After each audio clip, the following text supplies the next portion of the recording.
এই রবিবার দিনটা পুরুষ লোকদের জন্য কিন্তু থাকে অফ ডিউটি, আর আমাদের মেয়ে লোকদের ক্ষেত্রে বলো বা বউদের ক্ষেত্রে বলো, আমাদের তো রোজ ডিউটি থাকেই, কিন্তু এই রবিবার দিনটাতে থাকে এক্সট্রা ডিউটি। হ্যালো গাইজ, তোমরা সবাই ভালো তো থাকতেই হবে, যেহেতু তোমরা এসডিপিএস ফ্যামিলি মেম্বার্স। সো আজকে তো রবিবার, আর দুদিন আগে আমাদের ঘরে একটা ওকেশনে গেছে, তো ঘরের সোফার উপরে না বাচ্চা কাচ্চারা অনেক খেলাধুলো করেছে, সেই জন্য ভাবলাম আজকে সোফার কভার টভার এগুলো ধুয়ে দিই, রোদও উঠেছে প্রচুর।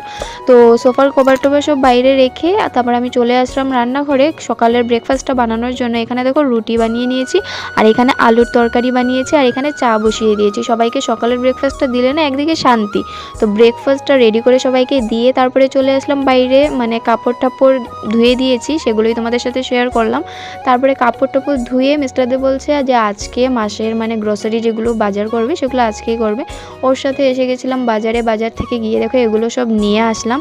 আসার পরে মিস্টারদের আজকে মানে ইচ্ছে ওর না, সবারই ইচ্ছে ছিল আমাদের, তো আমরা ভাবলাম যে আজকে বিরিয়ানি খাওয়া যাক। তো সেই জন্য ফ্রেশ ক্রিম এনেছিলাম আর বাসমতি চাওয়াল এনেছিলাম। তো এগুলো দিয়ে আমি মানে অনেক বড় রিস্ক নিয়ে আজকে বিরিয়ানিটা বানাবো বলেছি, কারণ আমি ঘরে এরকমভাবে না বিরিয়ানি কখনো বানাইনি, আজকেই ফার্স্ট, জানি না কেমন হবে। তো আর সব কিছু তো নিজের উপর, বলো একদিন ভালো হবে না আরেকদিন ভালো হবে, সেই মানে জোরটা নিয়েই আজকে বিরিয়ানি বানাতে চলে আসলাম। আর দেখো আমার অলমোস্ট কমপ্লিটও হয়ে গেছে। এখানে আমি বেরেস্তাগুলোকে সুন্দর করে দিয়ে তার উপরে একটু বিরিয়ানি মশলা দিয়ে তারপরে দিয়ে দিয়েছি আলু আর চিকেন। এইভাবে কিন্তু আমি লেয়ারটাকে বানিয়ে নিয়েছি, আর আমার অলমোস্ট কিন্তু কমপ্লিটই হয়ে গেছে। আর আগে আটার একটা ডো বানিয়ে রেখেছিলাম যাতে উপরে ভাপটা না বেরিয়ে যায় ঢাকনাটা দিয়ে ঢাকলে, তো সেই জন্য আমি আটার ডোটা দিয়ে ঢাকনাটাকে সুন্দর করে ঢেকে বসিয়ে কিন্তু আমি চলে গেছিলাম স্নান থেকে এসেই কিন্তু আমি খুলেছি।